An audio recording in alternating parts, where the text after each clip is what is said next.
We're living through a time right now where, looking back to the past and seeing how our grandparents' generation built what was the most prosperous working class in history, not a bad idea.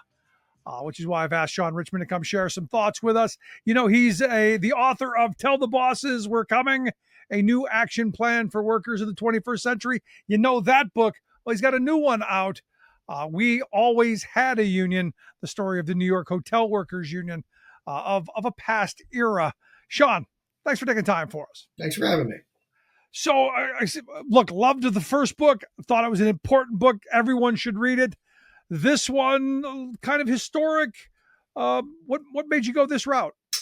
This is a passion project I've been working on for over 20 years. I used to work for this union. The union today is Local 6 of HERE or Unite Here.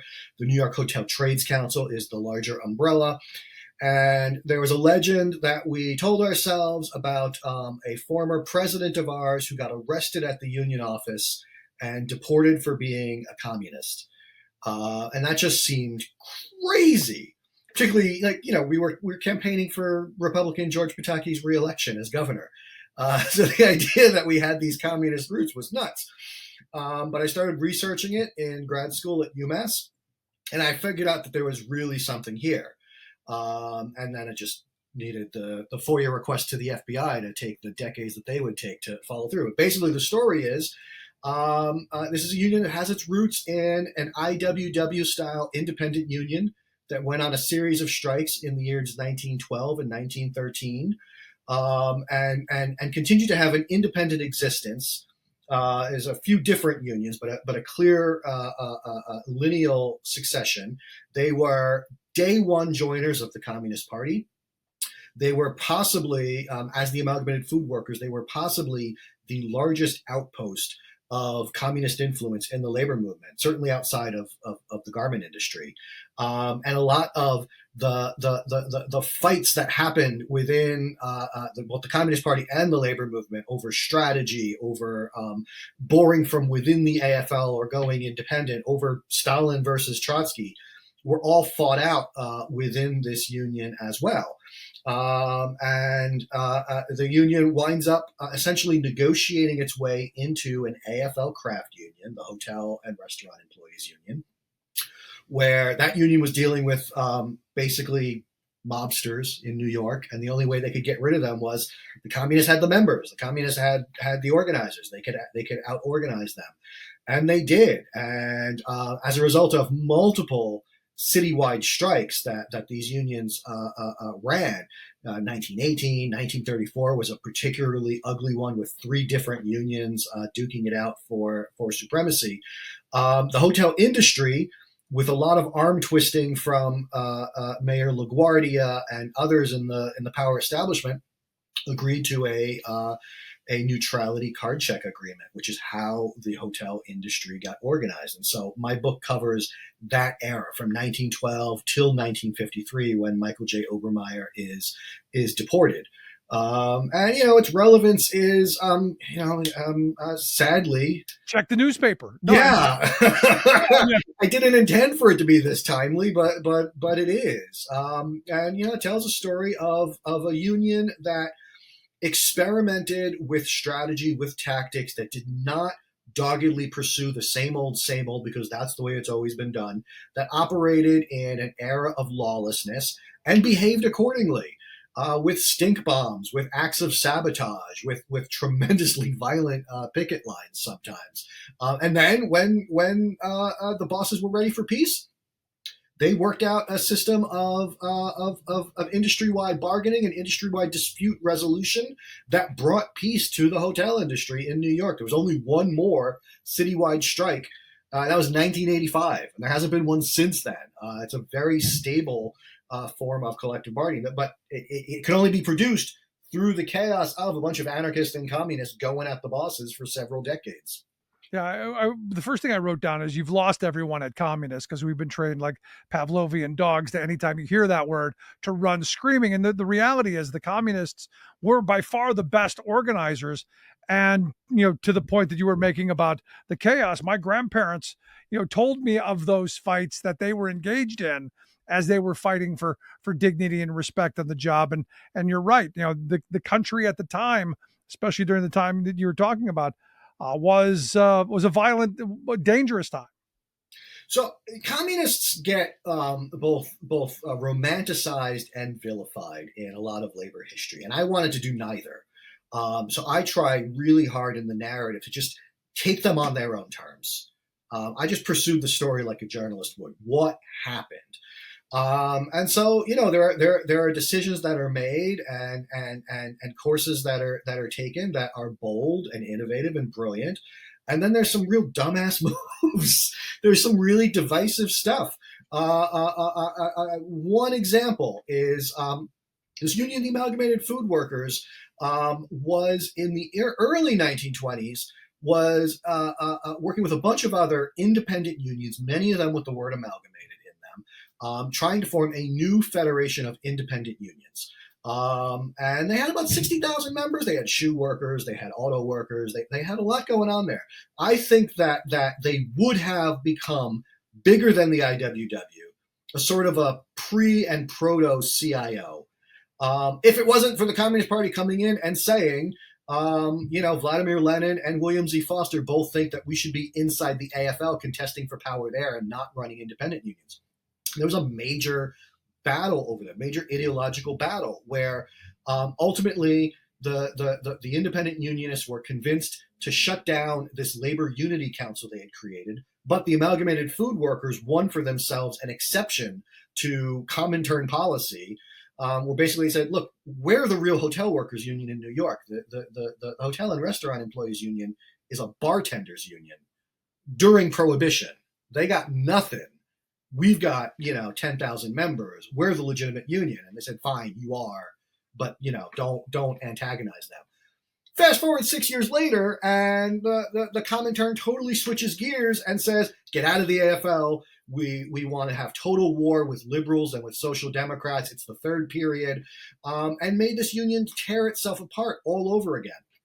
And very divisive period. There's a number of us as scholars who are revisiting what was called the Trade Union Unity League, the independent federation that the communists created 1929 to 1935, saying you got to measure it by strike activity, by activists that were left behind in the shops that wound up being crucial to the Steelworkers Organizing Committee and UAW campaigns later on. But the actual experience of it was incredibly divisive. And one of the things that I was surprised to see, I go into this wanting to know, all right, who was the rat? Who was talking to the FBI about Obermeyer? And I was able to find out exactly who they were. And it was amazing how much they went right back to 1929. So we're talking 1946, 1947. They're still pissed off about 1923 and 1929. And go in the AFL, get out of the AFL, the sort of the seesaw effect, which was really frustrating to a lot of activists and was incredibly polarizing.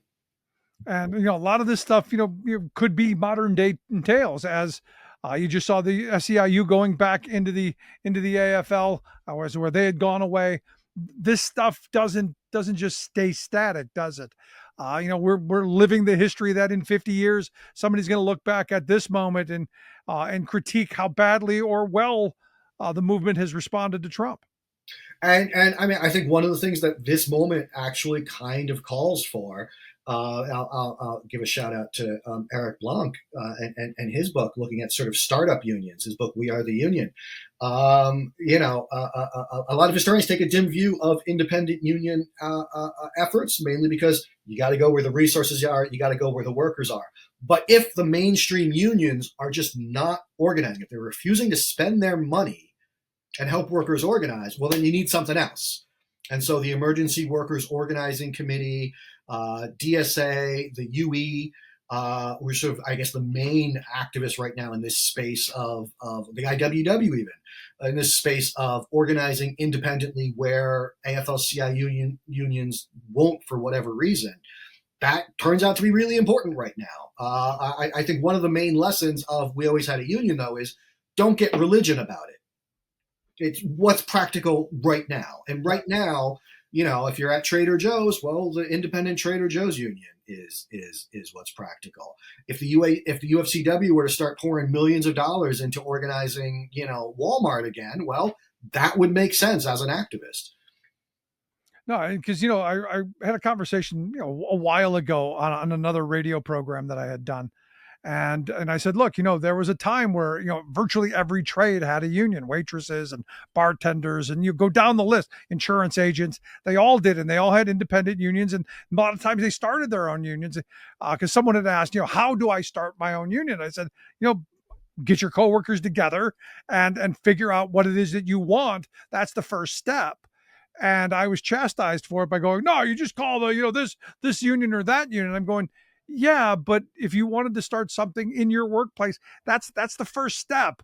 Organizing people in your workplace together and figure out what it is you want and need. If you can organize your coworkers, the unions will follow you. Yeah, it has to start right there, worker to worker, one on one in the workplace for sure. But you need resources. So, certainly call your local Central Labor Council, call the local unions, but also call EWOC and call the IWW. Just, reach out and see who responds and who helps out. So I want to go back to the guy who was deported because, we're now living in a moment where, you go back to Pastor Niemeyer's quote, first they came for the socialists and I said nothing because it wasn't the socialists. And then they came for the trade unionists and well, the rest of it. Do we foresee, given the fact that, we saw Mr. Garcia being sent out of the country, we're having a conversation whether due process should apply in any of this stuff. Is this something that's our future as is our past? It is something that should terrify us all, and it's something that we have to eventually learn the lessons of. I wrote this for In These Times. As I was working on the book, I took a small piece of this out because I really wanted to understand Mike Obermeyer's story. And I was like, because you read his FBI file, and these things are really fascinating FBI files, right? Because you read the first couple of, they're sort of iterative and they're chronological. So you get the first report, and the first report is usually pretty dumb. It's somebody going, this guy's a communist. Okay, we'll look into it. The initial investigation is almost laughable. It's like, oh, well, we went into the Commodore Hotel and we saw a copy of the union's newspaper, and yep, he's still the president. Filed out away, and you're just like, this is just the dumbest cops ever. But then suddenly it gets real. Where like they actually get the information. Like, whoa. And he was on this boat in 1933 and he didn't file the right paperwork. And we know he had a false passport and this, that, and the other. And I was looking at all of these FBI files from these hotel activists. And Mike Obermeyer first arrives around 1916, 1917. He's a German. He can't go back to Germany. England doesn't want him. It's the war, right? It's not a great time for him. He never applies for. Well, he applies for citizenship very, very, very late. And one of the reasons must be that he knows he would be in the jackpot because he was traveling in and out of the country on Comintern business. So he's a non-citizen, and he is put on the FBI's list and the Department of Justice's list and INS list as one of the most dangerous foreign, alien enemies, basically. That they're like, if we start with the deportation drive, we go after him.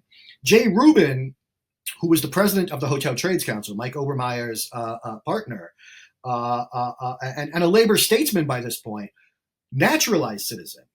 He immigrates in 1923 and he gets his citizenship papers 1928, 1929. They look at that and they go, well, if he lied about being a communist when he applied for his citizenship paperwork, we can revoke it and then we can deport him. He's put on the list. It's a little bit more dicier because they're like, well, he is this labor statesman. He is a citizen, even though we think he shouldn't be a citizen.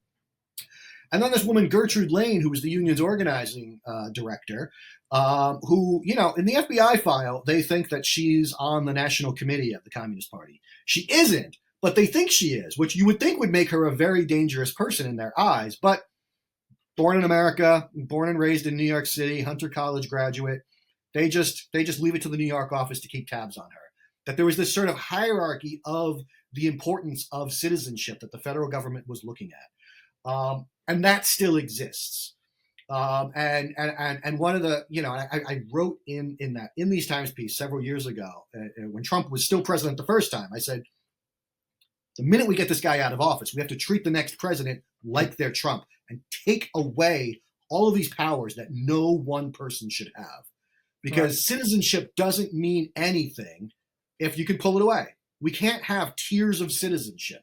You're a part of this country, you're a part of the civic fabric, or you're completely vulnerable to getting disappeared. And that's the lesson of Michael J. Obermeyer. No, and it's an important one given the fact that we're now debating due process and whether it applies to everyone. The Supreme Court's going to hear the birthright citizenship case. All this stuff is on the table, it seems. It is, and it will be on the table. And we have to. It's a 1798 law. It's time to repeal it.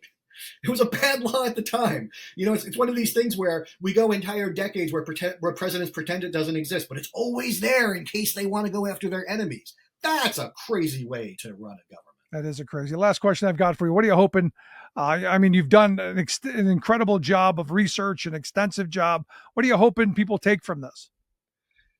Gosh, there's a lot in here. I mean, even on a granular level, I'm looking forward to. I'm somebody who I enjoy Wikipedia, but I don't participate in it. And there are all of these Wikipedia pages, or even just stubs, where as I'm researching, I'd go and I'd see, oh, somebody got started on this, but they only know half the story. I'm just looking forward to Wikipedia editors taking this book and going, all right, no, the Food Workers Industrial Union. There was a lot more going on there. It wasn't just cannery workers in Kansas. It was also this part of it. That's I think a huge part of it. I'm looking forward to working hopefully with the Hotel Trades Council on doing some member to member education about their history. I have hopes that this book, if I wrote it well, I wrote it as a story. So it's not as academic feeling of a book. It tells a story. It's a narrative. And if I did a good job, I hope that this is one of the go-to books for understanding labor in the first half of the 20th century. And I hope that this is a go-to book for understanding the New York labor movement. And I hope that it's a go-to book for understanding the Communist Party in the labor unions during its heyday. And maybe also a cautionary tale of where we've been and maybe where we don't want to go back to. Also that, and hopefully there's some, I hope that people can draw some inspiration for some of the tactics we can take. I've put a little bit of a heavy thumb on this point occasionally, but if we lose the National Labor Relations Act, because that winds up before the Supreme Court and they overturn it, and we're in an environment where there's no such thing as protected concerted activity. Well, if everything is the same level of risk, why do you keep doing the same safe stuff? And I think it's worth looking at how hotel waiters and cooks engaged in sabotage as a routine part of their union organizing back in the day. Well, most certainly something I hope people will take a look at. We Always Had a Union by Shaun Richman. We'll get links out on social media how you can take a look at that. Shaun, great work. Look forward to talking to you again for your next book. All right. Thank you. Thanks so much. Want to hear your thoughts? Email me, rick@thericksmithshow.com. Remember, We Always Had a Union, the book by Shaun Richman. We'll get links out on social media so you can pick that up. Quick break.